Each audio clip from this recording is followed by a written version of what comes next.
Hello दोस्तों, नमस्कार। उम्मीद करते हैं आप अच्छे होंगे। आज हम कुछ संस्कृत के महत्वपूर्ण प्रश्न इसके बारे में थोड़ा सा अध्ययन करेंगे। देखते हैं, आइए। जैसे हमारे पास दिया है, सबसे पहले हम आज सीखेंगे उपसर्ग। उपसर्ग हमारे पास वैसे तो इनकी संख्या 22 होती है, किंतु हम कुछ महत्वपूर्ण उपसर्ग देखेंगे जो आपके पेपर में आते हैं। उसका उदाहरण देखते हैं। इसमें दो प्रकार से प्रश्न पूछता है। एक तो डायरेक्ट पूछ देता है कि निम्नलिखित में से बताइए कि इसमें उपसर्ग कौन है, या तो ये पूछ सकता है कि निम्नलिखित में से दो उदाहरण दे देगा, निम्नलिखित में से किसका कौन सा उपसर्ग उदाहरण में लिखा। जैसे हमारे पास दे दिया प्रयाग, या हमारे पास एक उदाहरण है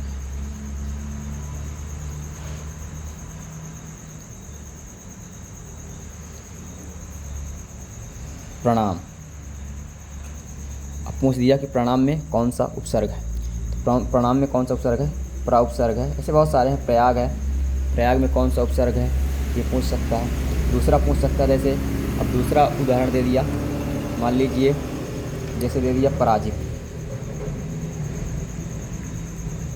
पराजित में पूछ दिया कि इसमें कौन सा उपसर्ग है, इसमें कौन सा उपसर्ग है, परा उपसर्ग है।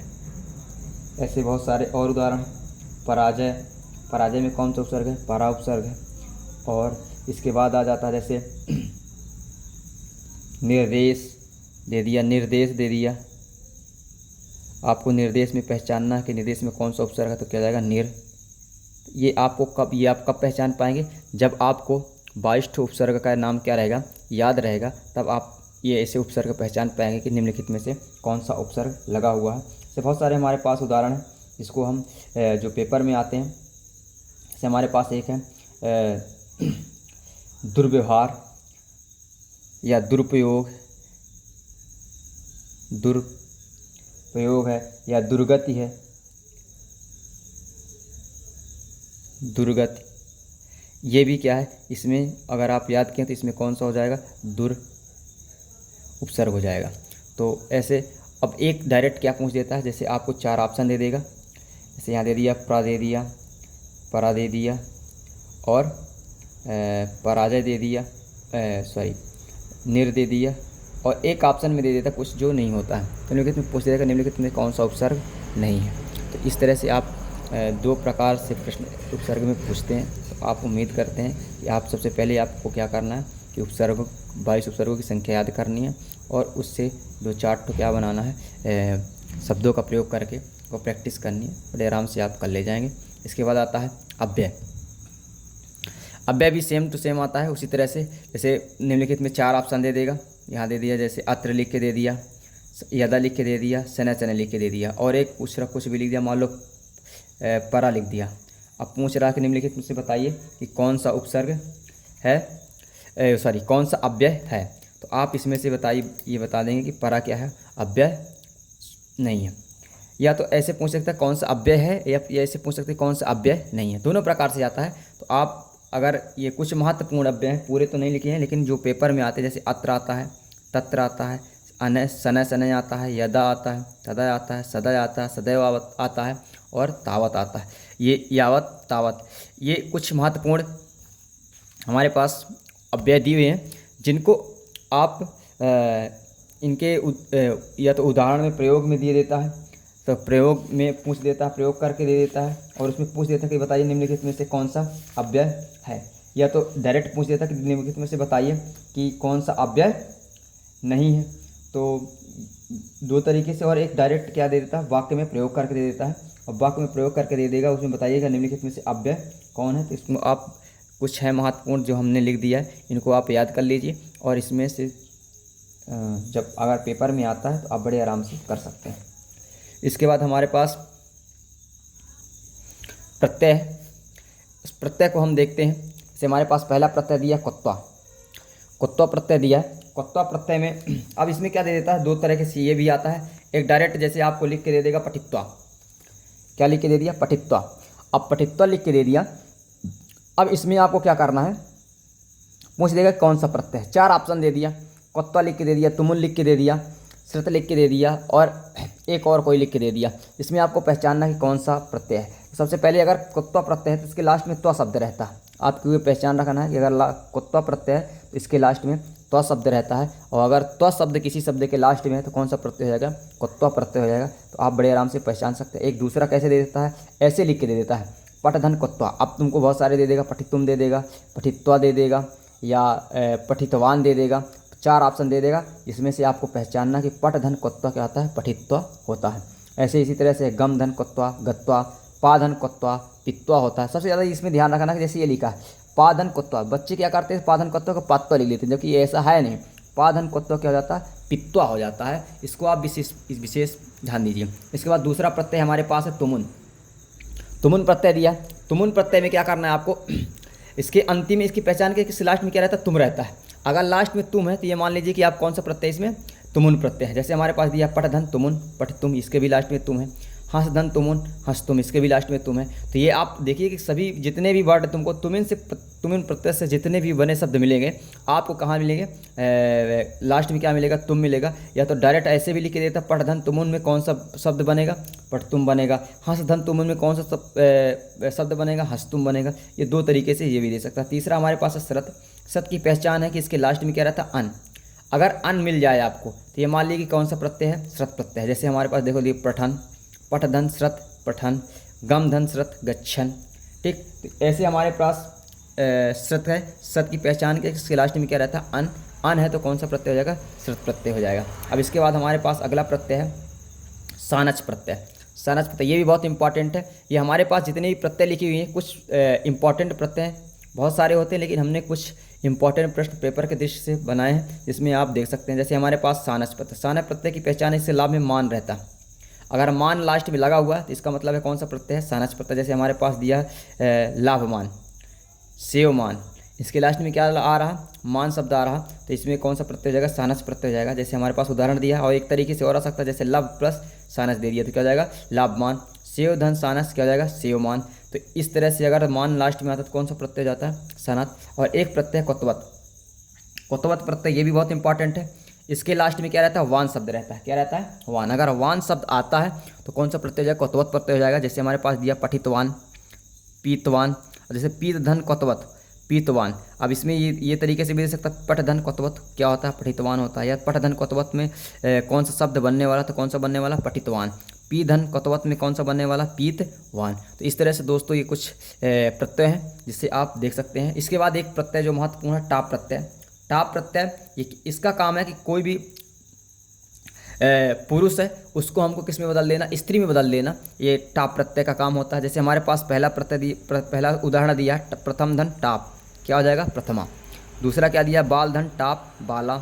गायक धन टाप, गायिका। शिक्षक धन टाप, शिक्षिका। ये देखिए दोस्तों, पहले सब ये क्या है, पुल्लिंग है। इसके बाद सब में टाप प्रत्यय लगाते हैं तो किस में बदल जाते हैं, स्त्रीलिंग में बदल जाते हैं। तो कोई भी प्रत्यय अगर जैसे पूछ दिया प्रथमा, प्रथमे में कौन सा प्रत्यय होगा, बाला में कौन सा प्रत्यय होगा, गायिका में कौन सा प्रत्यय होगा, और शिक्षिका में कौन सा प्रत्यय होगा, तो इन सब में कौन सा प्रत्यय होगा, टाप प्रत्यय होगा। तो उम्मीद करते हैं आपसे प्रत्यय बन जाएगा। और सवाल में इसी से संबंधित क्वेश्चन या इसी के अंदर में जो प्रश्न पूछे जाते हैं तो आप इसको बड़े आराम से कर सकते हैं। अब हमारे पास क्या दिया, समास दिया है। समास के कुछ उदाहरण दिए हुए हैं। सबसे पहले तो समास देखते हैं, जो महत्वपूर्ण कुछ समास हैं जिसको हम देखेंगे। जैसे हमारे पास पहला समास है द्वंद्व समास। द्वंद्व समास की पहचान क्या है कि एक तो इसमें दोनों पद प्रधान होते हैं। दोनों पद प्रधान का मतलब दोनों जरूरी होता है, एक के बिना हम एक दूसरा काम नहीं बन सकता। जैसे पितरौ है, पितरौ एक शब्द है जिसमें माता भी जरूरी है और पिता भी जरूरी है। दूसरा चीज़ क्या ध्यान रखना कि इसमें जब हम इसका विग्रह करते हैं, समास क्या करते हैं, विग्रह करते हैं, इसके लास्ट में चा वर्ड रहता है, ये आपको ध्यान रखना। तो इसके लास्ट में क्या रहता है, चा रहता है। जैसे देखो हमारे पास पितरौ है तो माता चा, पिता चा। राम लक्ष्मण है तो रामश्चा, लक्ष्मण चा। हरिहर है तो हरिश्चा, हरश्चा। तो आपको 2 बात ध्यान रखनी है कि इसका जब विग्रह रहता है तो बीच में च शब्द रहता है और दोनों पद क्या होते हैं, प्रधान होते हैं। इसके बाद हमारे पास बहुव्रीहि समास है। बहुव्रीहि समास है, ये समास ऐसा है कि हम कहते कुछ दूसरा है और बोध किसी दूसरे का हो जाता है। मतलब आप कह किसी दूसरे के बारे में रहें, कह कुछ दूसरा रहे हैं, लेकिन आप समझ किसकी, दूसरे के बारे में। जैसे हमारे पास दिया पीताम्बर। जैसे हम आप पीताम्बर बोलते हैं तो पीताम्बर का ध्यान आ जाता है कि कौन है, भगवान श्री कृष्ण है। ठीक, तो ये ऐसा समास है, बहुव्रीहि समास है। अब इसका विग्रह जब हम करते हैं तो लास्ट में यस्स आ जाता है। क्या आता है, यस्स। जैसे हमारे पास दिया पीताम्बर, पीतम अम्बरम यस्स। दशानन, दशानन बोलते हैं तो रावण की याद आ जाती है। ठीक, तो दशा आननान यस्सा। चंद्रशेखर, चंद्रशेखर बोलते हैं शंकर भगवान किया जाती है चंद्रशेखरे यस्सा। और इसकी पहचान क्या है कि अगर विग्रह में आता है, विग्रह की बात, इसके लास्ट में यस्सा शब्द आता है। अगर यस्सा शब्द है तो कौन सा समास हो जाएगा? बहुब्रीहि समास हो जाएगा। इसके बाद अगला इंपॉर्टेंट समास है द्विगु समास। द्विगु समास में आपको क्या करना है? द्विगु समास है कि इसमें पहला पद संख्यावाची होता है, मतलब गिनती से स्टार्ट होता है। तो अगर कोई समास गिनती से स्टार्ट है और पूछ रहा कि निम्नलिखित में से कौन सा समास है, तो इसमें क्या कौन सा समास हो जाएगा? द्विगु समास। जैसे हमारे पास दिया नवरात्रम, नवरात्रम, और इसमें क्या रहता है? लास्ट में समाहारा शब्द रहता है। क्या रहता है? समाहारा। अगर समाहारा शब्द है तो मान लो कि कौन सा समास है? द्विगु समास। जैसे देखिए नवरात्रम, नवरात्रम का विग्रह करो तो नवा नाम रात्रिणा नाम समाहारा। पंचवटी, पंचवटी का पंचा नाम वटा नाम समाहारा। त्रिभुवनम का त्रयाणाम भुवा नाम समाहारा। तो इसमें लास्ट में क्या रहता है? समाहारा शब्द रहता है।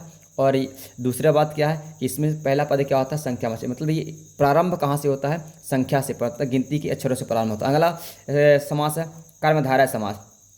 कर्मधारय समास में क्या रहता है कि इसमें हम किसी दूसरे व्यक्ति की क्या बताते हैं? विशेषता बताते हैं। पहला शब्द होता है जो दूसरे शब्द की क्या बताता है? विशेषता। जैसे हमारे पास एक उदाहरण है घनश्याम।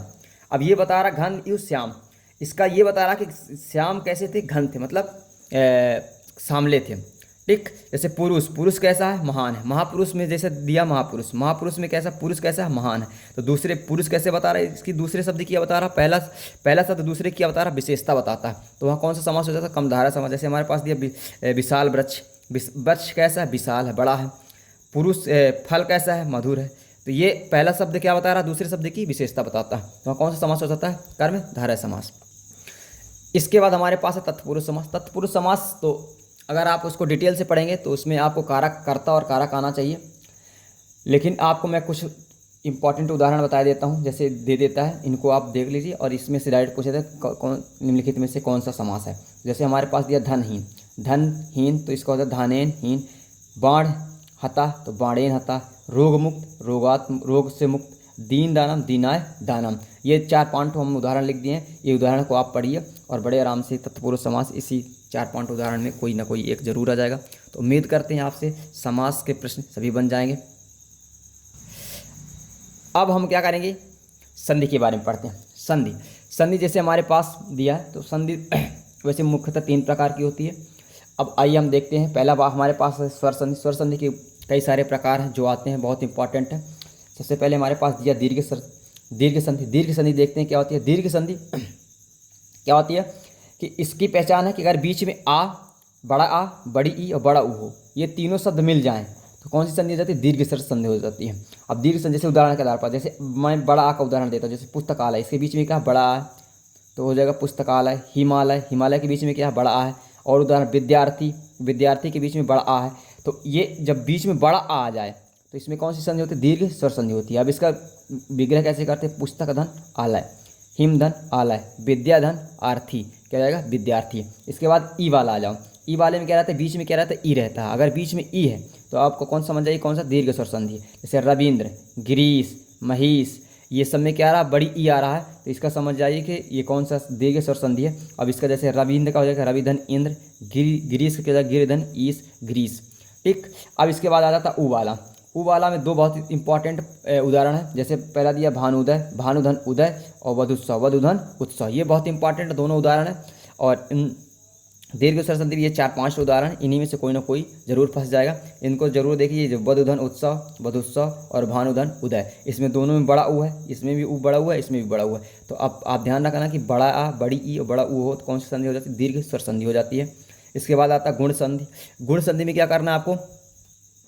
इसकी पहचान क्या है? ए और ए आर ओ 2 चीज़ रहे, ए रहे, आर रहे और क्या रहे? ओ रहे। जैसे हम ए का उदाहरण देते हैं। जैसे हमारे पास दिया नरेंद्र, देवेंद्र, महेंद्र, इसमें सब में क्या आ रहा है? बीच में ए आ रहा। अगर ए आ रहा तो कौन सी संधि हो जाएगी? गुण संधि हो जाएगी। अब इसका विग्रह करते तो क्या जाता है? नरधन इंद्र, नरेंद्र, देवधन इंद्र, देवेंद्र, महाधन इंद्र, महेंद्र। ये कौन सी संधि हो जाएगी? गुण स्वर संधि हो जाती है। इसके बाद ओ वाला देखते हैं। ओ वाले में क्या करना तुमको? परोप, इसमें बीच में क्या रहता है? ओ रहता है। परोपकार, महोत्सव, सूर्योदय, इनमें सब के बीच में क्या आ रहा? ओ आ रहा है। ओ आ रहा तो कौन सी संधि हो जाएगी? गुण संधि हो जाएगी। इसका उपकार वो कैसे का? परधन उपकार, परोपकार, महोत्सव, महाधन उत्सव, महोत्सव, सूर्यधन उदय, सूर्योदय।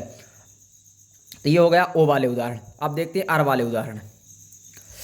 अर वाले उदाहरण में आप देखिए, जैसे हमारे पास दिया है राजर्षि, राजधन ऋषि राजर्षि, महर्षि महाधन ऋषि महर्षि, देवधन ऋषि देवर्षि। इसमें आप देखिए बीच में क्या आ रहा, अर आ रहा, क्या आ रहा, अर। जैसे देखो राजर्षि, महर्षि, देवर्षि, अगर बीच में अर आता है तब भी कौन सी संधि हो जाती है, गुण संधि हो जाती है। इसके बाद हम देखते हैं वृद्धि संधि। वृद्धि संधि की पहचान है कि इसके बीच में ए और औ रहता है। क्या रहता है, ए और औ। ऐ और औ अगर आ जाए तो ये मान लीजिए कौन सी वृद्धि संधि। जैसे हमारे पास दिया सदैव, सदैव के बीच में क्या आ रहा, ऐ आ रहा। तथैव, तथैव के बीच में क्या आ रहा, ऐ आ रहा। ठीक, तो इसमें कौन सी संधि हो जाएगी, वृद्धि संधि हो जाएगी। अब जैसे सदैव का हो जाएगा सदाधन एव सदैव, तथैव का हो जाएगा तथाधन एव तथैव। ठीक, इसके बाद आता है औ। औ अगर जैसे आ जाए महाऔषधि, महाधन औषधि महौषधि, वन औषधि वनधन औषधि वन औषधि, तो इसके बीच में क्या आ रहा, औ आ रहा। तो अगर औ बीच में आता तो कौन सी संधि हो जाती है, वृद्धि संधि हो जाती है। इसके बाद आती है आयादि संधि। आयादि संधि की सबसे अच्छा पहचान इसकी ये है, इसके बीच में ऐ आय औ औ क्या रहता है, ऐ आय और औ औ।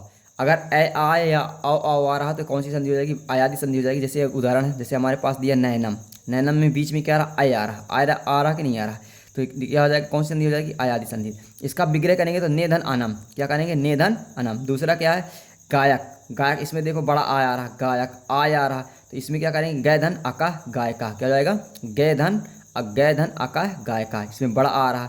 इसमें जैसे नायक में नय धन अका नायका। इसके बाद औ में क्या जाता है, जैसे पवन, बीच में औ आ रहा कि नहीं आ रहा, तो इसका जब करेंगे तो पोधन अना पवना। फिर आ जाता आव वाला तो पावका, पावका में क्या करते थे, पाव, क्या करते थे, पौधन आका पावका। दोस्तों ये आयादी संधि, उम्मीद करते हैं कि बन जाएगी। अब एक अगली संधि हम देखते हैं।